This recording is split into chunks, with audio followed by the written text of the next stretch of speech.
secara rata kepada produk yang dihasilkan dalam periode bersangkutan. Jadi untuk metode harga pokok proses ini, kita menentukan berapa biaya-biaya yang dikeluarkan selama satu periode dan dibagikan sama rata dari produk yang kita proses untuk menentukan harga jual. Nah, itu dia ya metode harga pokok proses, menentukan harga jual. Ini kan ada di sini selanjutnya kalkulasi harga pokok proses. Apa-apa saja biaya yang bersangkutan, yaitu biaya bahan baku, biaya bahan penolong, biaya tenaga kerja, dan biaya overhead pabrik. Jadi keempat golong biaya ini tidak bisa terpisahkan, harus sama-sama dijalankan. Yang mana untuk biaya bahan baku dan biaya bahan penolong sering kita sebut dengan biaya konversi. Kalau dikatakan biaya konversi berarti sudah tergolong dari biaya bahan baku dan biaya bahan penolong. Untuk biaya tenaga kerjanya ini untuk orangnya atau subjeknya yang mengerjakan suatu produk. Ini dia. Dan yang kedua, harga pokok produksi dihitung baik total maupun persatuan untuk setiap departemen. Semua biaya-biaya diperhitungkan untuk memperoleh berapa biaya persatuan untuk produk yang kita kerjakan. Yang ketiga, biaya produksi dikumpulkan untuk periode tertentu. Yang keempat, untuk menghitung biaya persatuan dalam periode tertentu. Tadi kan sudah Ibu jelaskan, semua biaya-biaya yang kita kumpulkan, kita jumlahkan, atau yang kita keluarkan kita jumlahkan untuk memperhitungkan berapa kalkulasi biaya sesungguhnya dan bisa menentukan berapa harga jual kita untuk produk per unitnya. Yang kelima, laporan harga pokok produksi dibuat setiap departemen produksi. Yang keenam, biaya produksi untuk periode tertentu dialokasikan ke unit produk yang ditransfer ke departemen berikutnya dan unit yang masih dalam proses atau barang dalam proses. Jadi di sini apabila barang dalam proses kita tidak selesai dilaksanakan pada departemen pertama, maka kita lanjut ke departemen berikutnya. Nanti supaya lebih jelas kita buat pada contoh ya, Mang Inang ya. Yang ketujuh, BOP dapat dibebankan berdasarkan biaya sesungguhnya atas tarif dasar yang ditentukan di muka.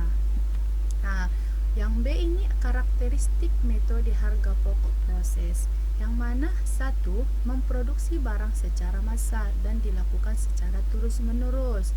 Yang kedua, produksi ditunjukkan untuk mengisi persediaan, dalam artian tidak tergantung kepada adanya pesanan. Yang ketiga, produk yang dihasilkan merupakan produk standar, mempunyai pokok, bentuk, ukuran, dan kualitas yang sama yang ditentukan oleh perusahaan. Jadi di sini bedanya metode harga pokok proses dengan metode harga pokok pesanan, Amang Ina. Kalau dia metode harga pokok pesanan, setiap ada orang yang memesan baru memproduksi barang. Sementara untuk metode harga pokok proses itu memproduksi barangnya secara massal atau terus menerus walaupun tidak ada permintaan dari konsumen. Yang tujuannya untuk apa dibuat produksi barang secara massal, yaitu untuk mengisi persediaan. Jadi tidak tergantung pada pesanan konsumen. Di sini dia produk yang dihasilkan ini kan ya merupakan adanya bentuk, ukuran, kualitasnya ya, berarti sudah layak untuk dipakai oleh konsumen. Ini di sini ya Diana. Untuk metode harga pokok proses itu ada perhitungan, yaitu apabila diolah satu departemen atau lebih dari satu departemen. Di sini ada dua dia perhitungannya. Yang pertama, pada awal periode tidak terdapat barang dalam proses awal. Yang kedua, pada awal periode terdapat barang dalam proses awal. Ini dia perbedaannya. Tidak terdapat BDP awal dan terdapat BDP awal. Jadi catatannya, jika terdapat BDP awal maka dapat dihitung dengan menggunakan metode. Ada dua metode ya Inang, Amang. Perhatikan, yang pertama metode FIFO dan yang kedua metode rata-rata. Jadi untuk menghitung ekuivalennya dengan cara satu, jika tidak ada produk yang hilang atau ada produk yang hilang di awal maupun ditambah dalam departemennya itu, maka unit ekuivalennya dihitung dengan rumus. Tengok dia, produk selesai ditambah tingkat penyelesaian dikali produk dalam proses akhir. Yang kedua, jika ada produk yang hilang akhir proses, maka unit ekuivalen dihitung dengan rumus produk selesai ditambah tingkat penyelesaian dikali produk dalam akhir ditambah produk yang hilang akhir proses. Jadi kejadiannya ini apabila terjadi produk hilang. Jadi bahkanlah dia produk yang hilang akhir proses.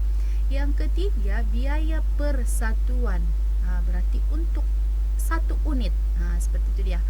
Yaitu total biaya untuk masing-masing jenis biaya produksi dibagi dari unit ekuivalen untuk masing-masing biaya produksi. Ini dia ya untuk menghitung unit ekuivalennya. Oke, masuk kita pada contoh. Contohnya di sini yang pertama ibu buat yaitu tidak terdapat BDP awal. Tapi ini kita menggunakan metode PIPO. Ini dia contoh soal. Pada awal periode tidak terdapat BDP awal. Metode PIPO. Ini dia ya. Berarti yang tadi masih satu metode ini ya, metode PIPO. Simak ya Inang, Amang, tengok di sini. Udesi Mamora mengolah satu departemen, yaitu departemen A. Kita sebut dia departemen A. Produk masuk proses departemen A sebanyak 18.000 unit.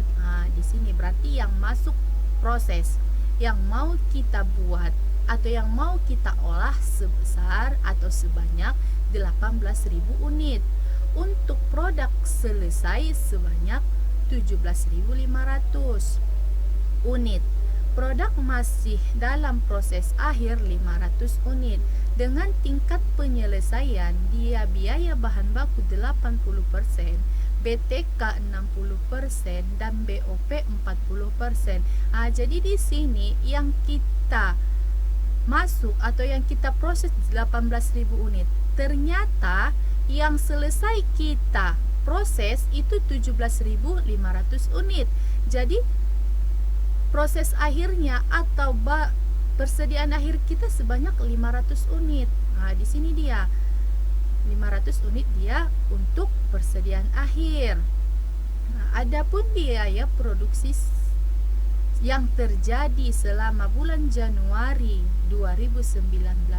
Ini elemen biayanya ya, yang mana biaya bahan bakunya sebesar 53.700, untuk BTK-nya 89.000, untuk BOP dia 35.400. Yang diminta untuk metode yang dari soal di atas yaitu perhitungan harga pokok produksi, dan yang kedua jurnal yang diperlukan dari soal di atas.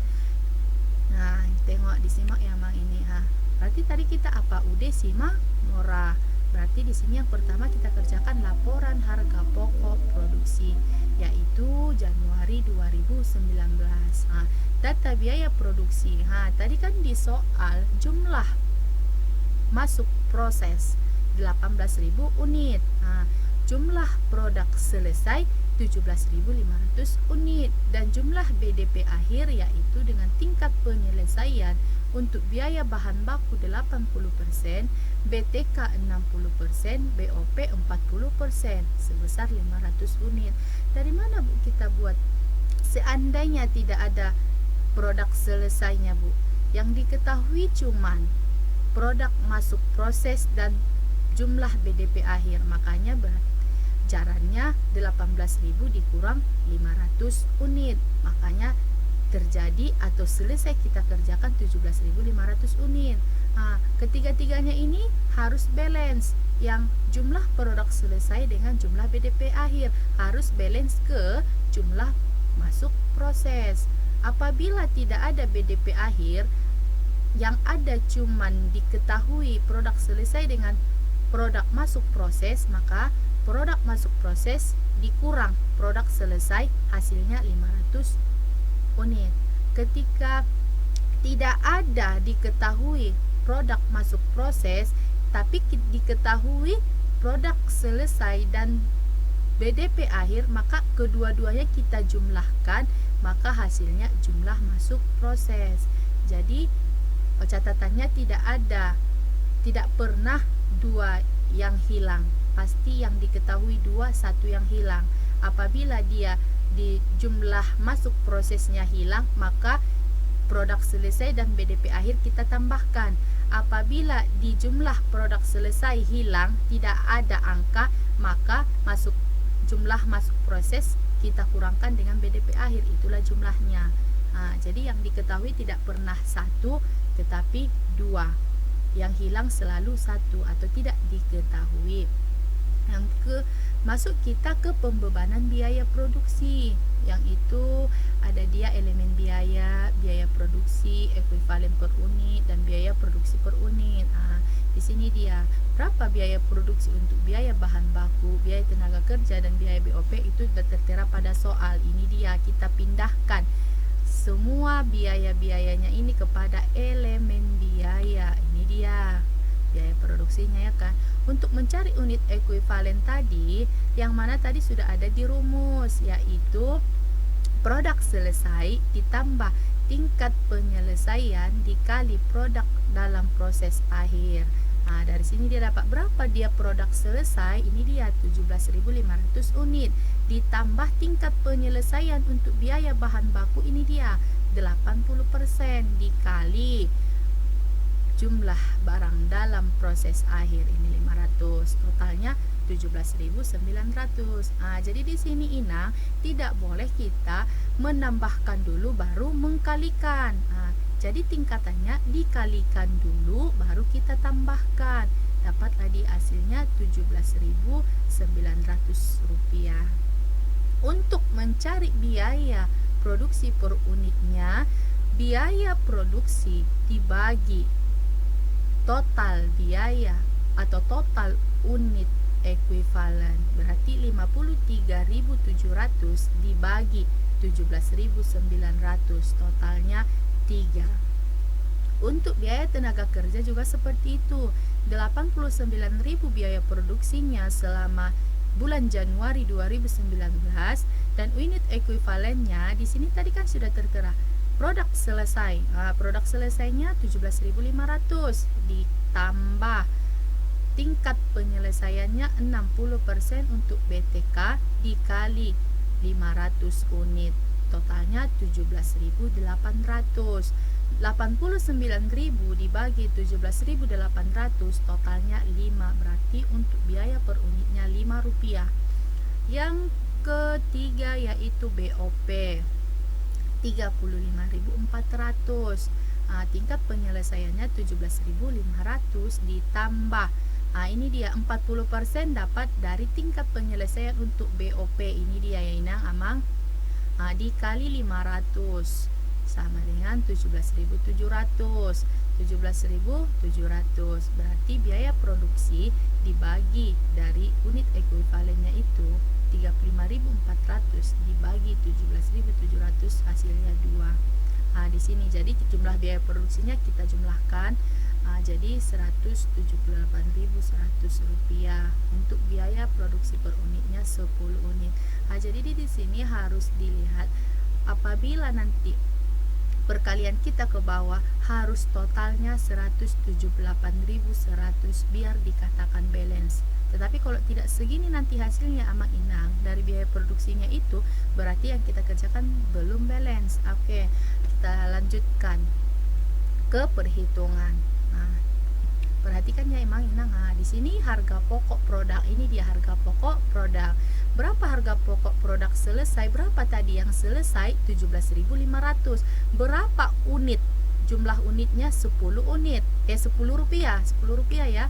untuk per unitnya. Nah, kita kalikan 17.500 dikali 10 unit, 10 rupiah, yaitu 175.000. Harga produk dalam akhir tadi 500 unit. Nah, 500 unit dikali tingkat penyelesaian masing-masing, 80% dikali berapa biaya per unitnya. Ini dia, dari sini dia dapat biaya produksi per unitnya, dari sini dapat. Untuk biaya tingkat penyelesaiannya dari sini masing-masing kita ambil, dan BDP akhirnya jumlahnya 500 unit. Nah, ini dia, berarti 500 dikali 80% dikali 3 rupiah, jawabnya 1.200 rupiah. 500 dikali 60% dikali 5, yaitu 1.500 rupiah. 500 dikali 40% dikali 2, totalnya 400 rupiah. Nah, jadi total BDP akhirnya kita jumlahkan 1.200 ditambah 1.500 ditambah 400, yaitu 3.100. Kita jumlahkan tadi harga pokok produk selesai ditambah BDP akhir, totalkan 175.000 ditambah 3.100, totalnya 178.100 rupiah. Total yang inilah Inang harus sama dengan elemen atau biaya produksi. Ini dia, dari biaya produksi ini 178.100 harus sama dengan perhitungannya 178.100. Nah, jadi di sini balance. Apabila sudah sama berarti balance. Apabila tidak sama berarti apa yang kita kerjakan masih salah. Nah, jadi diperhatikan. Sampai di sini, kalau ada yang kurang paham bisa dibuat di kolom komentar ya Amang Inang. Selanjutnya kita buat pada yang kedua, yaitu jurnal